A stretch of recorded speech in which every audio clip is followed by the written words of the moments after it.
Les textes liturgiques du jeudi 19 septembre 2024. Première lecture.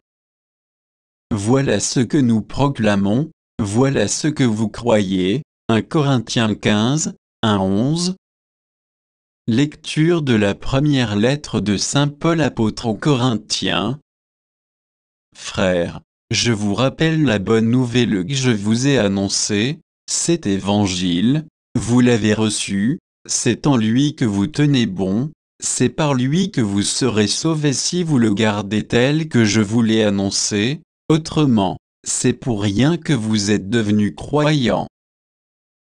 Avant tout, je vous ai transmis ceci, que j'ai moi-même reçu, le Christ est mort pour nos péchés conformément aux Écritures, et il fut mis au tombeau, il est ressuscité le troisième jour conformément aux Écritures. Il est apparu à Pierre, puis aux 12, ensuite il est apparu à plus de 500 frères à la fois, la plupart sont encore vivants, et quelques-uns sont endormis dans la mort. Ensuite il est apparu à Jacques, puis à tous les apôtres, et en tout dernier lieu, il est même apparu à l'avorton que je suis.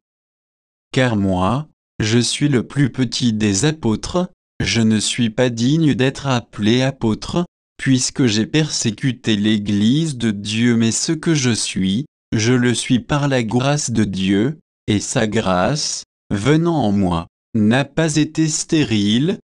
Je me suis donné de la peine plus que tous les autres, à vrai dire, ce n'est pas moi, c'est la grâce de Dieu avec moi. Bref, qu'il s'agisse de moi ou des autres, voilà ce que nous proclamons, voilà ce que vous croyez. Parole du Seigneur. Psaume 117, 118, 1-2, 16-17.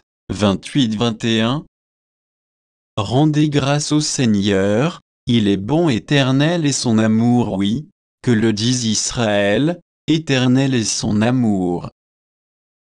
Le bras du Seigneur se lève, le bras du Seigneur est fort, non, je ne mourrai pas, je vivrai pour annoncer les actions du Seigneur. Tu es mon Dieu, je te rends grâce, mon Dieu. Je t'exalte, je te rends grâce car tu m'as exaucé, tu es pour moi le salut. Évangile. Ses péchés, ses nombreux péchés, sont pardonnés, puisqu'elle a montré beaucoup d'amour. Luc 7, 36-50.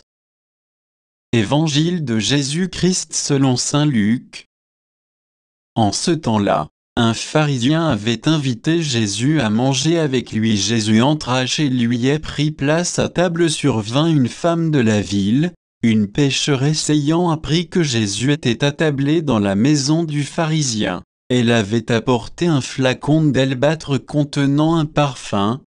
Tout en pleurs, elle se tenait derrière lui, près de ses pieds, et elle se mit à mouiller de ses larmes les pieds de Jésus. Elle les essuyait avec ses cheveux, les couvrait de baisers et répandait sur eux le parfum. En voyant cela, le pharisien qui avait invité Jésus se dit en lui-même, « Si cet homme était prophète, il saurait qui est cette femme qui le touche, et ce qu'elle est, une pécheresse. » Jésus, prenant la parole, lui dit, « Simon, j'ai quelque chose à te dire, parle. » Maître, Jésus reprit, un créancier avait 2 débiteurs, le premier lui devait 500 pièces d'argent, l'autre 50. Comme ni l'un ni l'autre ne pouvait les lui rembourser, il en fit grâce à tous deux. Lequel des deux l'aimera davantage? Simon répondit, « Je suppose que c'est celui à qui on a fait grâce de la plus grande dette. » « Tu as raison, lui dit Jésus. Il se tourna vers la femme et dit à Simon, « Tu vois cette femme? Je suis entré dans ta maison, et tu ne m'as pas versé de l'eau sur les pieds. Elle les a mouillés de ses larmes et essuyés avec ses cheveux. Tu ne m'as pas embrassé. Elle, depuis qu'elle est entrée, n'a pas cessé d'embrasser mes pieds. Tu n'as pas fait d'onction sur ma tête. Elle Elle a répandu du parfum sur mes pieds. Voilà pourquoi je te le dis, ses péchés, ses nombreux péchés, sont pardonnés, puisqu'elle a montré beaucoup d'amour. Mais celui à qui on pardonne peu montre peu d'amour. Il dit alors à la femme, tes péchés sont pardonnés. Les convives se mirent à dire en eux-mêmes, qui est cet homme, qui va jusqu'à pardonner les péchés? Jésus dit alors à la femme, ta foi t'a sauvée, va en paix. Acclamons la parole de Dieu.